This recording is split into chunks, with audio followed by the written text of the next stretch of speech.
Hello everyone, আসসালামু আলাইকুম। কেমন আছেন সবাই? আশা করি সবাই অনেক ভালো আছেন।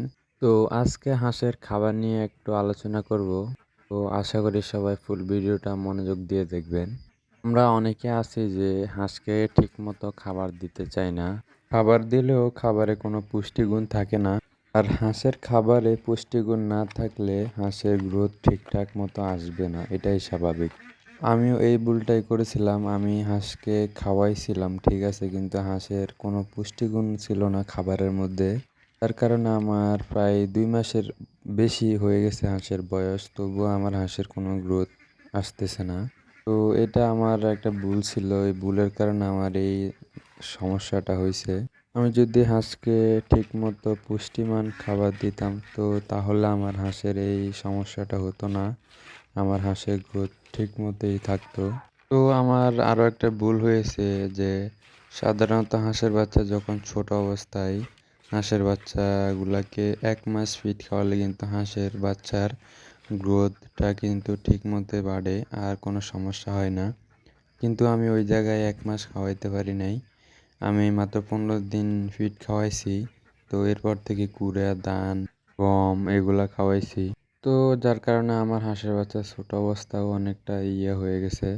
ওদের মানে যে ওরা গ্রোথটা তাড়াতাড়ি আসবে, এই হাঁসের গ্রোথটা আসে নাই। তো যার কারণে আমার হাঁসগুলা যখন এখন বয়স হয়ে গেছে এখনো পর্যন্ত গ্রোথ আসে নাই।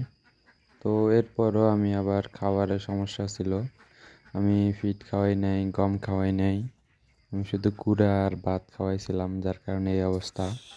তো এখন থেকে চিন্তা করলাম যে এগুলা খাওয়ালে তো সামনের দিকে হাঁসের অবস্থা আরও খারাপ হয়ে যাবে। তো যার কারণে হচ্ছে আজ থেকে হাঁসকে গম, ফিড, শুধু গম আর ফিডই খাওয়াবো। দেখি হাঁসের গ্রোথ ঠিক মতো আসে কিনা। তো আমি যে ভুলটা করেছি এটা সবাই করে থাকে, অনেক খামারি এই ভুলটা করে থাকে যে হাঁসকে পুষ্টিমান খাবার দিতে চায় না বা জানে না অনেকে, তো একটু কম দেয়। তো এই খাবারে যদি হাঁসের কোনো ত্রুটি করেন তো তাহলে হাঁসের গ্রোথ ঠিকমতো আসবে না। তো পরবর্তীতে দেখা যাবে হাঁসের বয়স অনেক হয়ে যাবে কিন্তু তবু হাঁসের কোনো বডি দেখা যাবে না, ওরা অনেক ছোট ছোট হয়ে থাকবে। তো আপনারা দেখতে পারতেছেন যে আমার যে হাঁসের বাচ্চাগুলো এখন খাবার খাইতেছে, তো এই হাঁসের বাচ্চাগুলোর বয়স আজকে প্রায় ২ মাসের বেশি, ২ মাস ৫-৬ দিন হয়ে গেছে, কিন্তু ওদের কোনো গ্রোথ দেখতে পারতেছি না, ওরা এখন অনেক ছোট ছোট হয়ে আছে।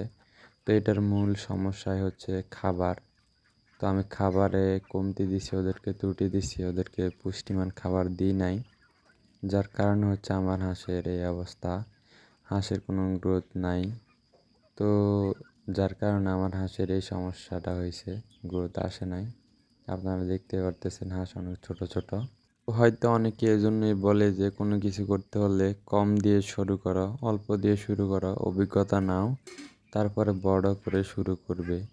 তো এটা কেন বলতো বা কী কারণে বলতো এটা এখন বুঝতে পারছি যে আমি মাত্র কয়েকটা হাঁসের বাচ্চা লালন পালন করে যে আমার অনেকটা অভিজ্ঞতা হয়েছে যে কি কি সমস্যা হয় হাঁসের বা কি কি রোগ, এগুলো আমি ফেস করছি। ইনশাল্লাহ আমার অনেকটাই ভালো ধারণা হয়েছে যে ভবিষ্যতে আমি আর একটু বড় করে করতে পারবো, ওইরকম একটা আইডিয়া আমার হয়ে গেছে, অভিজ্ঞতা হয়ে গেছে। তো এখন একটা অভিজ্ঞতা হয়েছে যে হাঁসকে কুড়া খাওয়ালে হাঁসের কোনো গ্রোথ আসে না। তো এটা আমি বুঝতে পারছি। তো আসলে ভুল না করলে কেউ কখনো কোনো কিছু শিখতে পারে না। তো আমি ভুল করে এখন এটা বুঝতে পারছি যে কী সমস্যার কারণে আমার হাঁসের গ্রোথ আসে নাই। তো ইনশাল্লাহ ভবিষ্যতে আর এই ভুলটা করব না। তো সবাই ভালো থাকবেন, সুস্থ থাকবেন আর খামারের যত্ন নেবেন। আল্লাহ হাফেজ।